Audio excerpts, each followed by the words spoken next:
Bonjour à vous. Aujourd'hui, je vais vous parler du magnésium. Pourquoi on en a besoin? Quels sont les bénéfices à en prendre? Quels sont les signes aussi qui font qu'on en manque? Où le trouve-t-on dans l'alimentation? Et quels compléments alimentaires utiliser? Alors, le magnésium est un minéral essentiel pour notre alimentation, enfin pour notre organisme plutôt, et il participe à 300 réactions enzymatiques. Il va agir en fait au niveau cérébral, neuromusculaire, cardiaque, thoracique. En fait, les signes qui font qu'on manque de magnésium, ce sont les maux de tête. Vous avez l'anxiété, le stress, les crampes musculaires, les tremblements musculaires, les paupières qui sautillent, les oppressions thoraciques, la boule qui est coincée dans la gorge. Toutes ces choses-là montrent en fait que vous manquez de magnésium. Il y a 3 quarts des Français qui en manquent parce qu'on a des fuites de magnésium de l'organisme. En fait, on est tellement stressé par la vie qui est quand même qui est très stressante, oppressante, et ce qui fait qu'en fait ça va influencer notre taux de magnésium et aussi l'assimilation.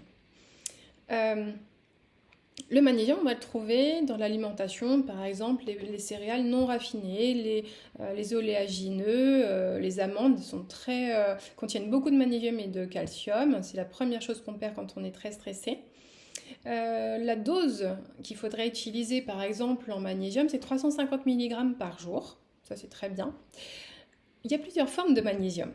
Alors, vous avez les magnésiums inorganiques, organiques, donc le citrate, l'hydroxyde, l'oxyde. Alors, ces magnésiums-là ne sont pas toujours bien tolérés. Le citrate à la rigueur, mais les autres ne le sont pas et sont mal absorbés. Ce qui va créer en fait des troubles digestifs, donc des diarrhées, des inflammations au niveau de l'intestin.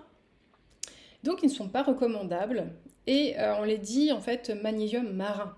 Donc voilà, les deux qui sont les plus intéressants, je dirais, c'est le glycérophosphate et le bisglycinate. Attention, il faut que ces deux-là soient accompagnés de vitamine B6 et en même temps de taurine. Qu'est-ce que fait la B6? Elle va permettre de laisser rentrer en fait le magnésium. La taurine va fixer le magnésium et en même temps protéger la membrane cellulaire. Ce qui fait que vous aurez une bonne assimilation, une bonne biodisponibilité de magnésium dans l'organisme. Le glycérophosphate, attention, il peut y avoir des petits troubles, Il n'est pas conseillé en fait pour les personnes qui ont une insuffisance rénale. Sinon, le bisglycinate, c'est l'aminokélaté, il est parfait pour l'assimilation. Voilà, si vous voulez plus d'informations, n'hésitez pas à me contacter, je reste à votre disposition. Bonne journée à vous.